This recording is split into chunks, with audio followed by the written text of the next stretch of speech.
You know those everyday AI tools we all rely on now? We toss in a prompt, and boom, it generates a perfectly localized translation or writes out some incredibly complex code in a matter of seconds. Now, we all know it's not actually magic, but the sheer speed and accuracy, it can definitely feel like it. Welcome to this explainer, where we're going to completely unpack the exact mathematical engine that makes all of this happen. To truly understand modern AI, we really have to shatter that illusion of magic. We need to go behind the chatbot interface and ask a fundamental question. How in the world can a machine look at millions of examples, find hidden patterns, and eventually make highly accurate predictions about something it has literally never seen before? Because here is the fascinating part. Nobody manually programmed the AI to know every possible answer. This isn't some massive encyclopedia or a database of pre-written responses where the computer is just hitting search. No, it's doing something much more profound than that. It's actually learning. But how? Well, let's peel back the onion and take a look under the hood. Section 1. Behind the AI curtain. Okay, let's dive into this. Let's break down the basic mechanics, and we'll start with a super everyday example. Imagine we're building an AI that can identify cats. First, we give the model an image. That's our input. The model looks at the data and makes a prediction. Let's say it guesses cat. But suppose the correct answer for this particular image is actually not a cat. Well, the model was wrong. Now, for us humans, making a mistake feels pretty bad. But for an AI, that mistake is incredibly useful. The training process uses that exact error to adjust the model. Then it tries again. Another prediction, another error, another adjustment. It is a constant iterative cycle. But what exactly is the machine adjusting in the background? Inside a neural network are countless numerical values called parameters. Don't think of these parameters as a list of facts or answers. Instead, it's more like a giant control board with millions of internal dials or knobs that influence exactly how the network processes information. During training, these dials are gradually adjusted. Why? Because changing them fundamentally alters how the model responds to its inputs. You change the parameters, and the model's entire behavior and predictions change with it.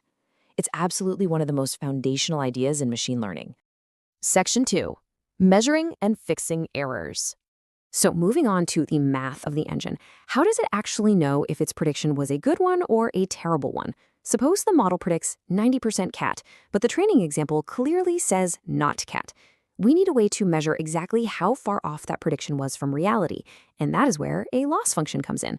A loss function is basically an error signal. It turns the model's mistake into a hard numerical value. A larger loss means the model was way off and needs to drastically improve this prediction. A smaller loss, that means it's getting warmer. The prediction is getting much closer to what we actually wanted. Right, so we know the model made an error, and we know exactly how big that error is. But just knowing you're wrong isn't enough, is it? You need to figure out how to fix it. Imagine the model as a massive, sprawling network of interconnected calculations. If the final output is wrong, which of those millions of internal dials actually caused the problem? Well, we use a brilliant process called backpropagation. The absolutely crucial word here is backward. The system measures the error at the very end and then traces it backward through the entire network to determine exactly how each individual parameter affected that specific error. Once we trace the error backward, we have to decide how much to actually change those parameters. This is called optimization, and one of the most famous approaches to this is called gradient descent. I want you to imagine you're standing somewhere on a pitch-black mountain, and your goal is to reach the absolute lowest point in the valley below. You can't see a thing, so you just feel the slope of the ground under your feet. You choose a direction that tilts downward, take a step, and check again. Machine learning optimization is obviously far more mathematical than that, but the core idea is exactly the same. You measure the error slope, determine a downward direction to reduce the loss, adjust the parameters, and step forward. Section 3. The AI learning loop. Now, what's really interesting about this next bit is seeing how everything fits together. We can finally snap all these complex individual mathematical concepts together into one cohesive, beautiful engine. The fully fleshed out AI learning loop. Let's walk through it. The model processes the input data. It makes a prediction. The loss function measures the error. Backpropagation works backward to calculate which parameters are responsible. Optimization updates those parameters to improve. And then, repeat. The model tries again, and repeat, and repeat. Over millions and honestly billions of training steps, this massive scale of repetition causes the model's parameters to change significantly until it becomes incredibly capable. Section 4. Learning patterns, not examples. Let's zoom back out from the heavy math for a second and ask a highly practical question. If we feed this engine millions of photos of cats, Does the model just memorize the exact photographs we gave it? I mean, if it simply memorized the training data, it would be basically useless in the real world. What we really want is an ability called generalization. Generalization is what happens when the model looks at the training examples, learns the underlying patterns of what makes a cat, pointy ears, whiskers, specific eye shapes, and then attempts to apply those learned patterns to entirely new data. We want to be able to hand it a photo of a brand new cat it has never seen in its life and have it confidently say, cat. Memorizing examples is rigid. If the exact picture isn't in the database, it just fails. But learning patterns, that is dynamic. Going from simple training examples to actually learned patterns allows the AI to handle brand new situations effortlessly. This generalization is exactly what makes modern machine learning so breathtakingly powerful. But, as you might guess, it also explains its biggest weakness. What if the data we feed it is bad? The model doesn't inherently know right from wrong. It only learns from what it's given. If the training data contains incorrect information, incomplete examples, or just poor quality data, the model is going to eagerly learn those exact poor patterns. This is why building AI isn't just about throwing data into a giant computer. Data engineering and curation are absolutely critical to the success of the model. Section 5. Training versus inference.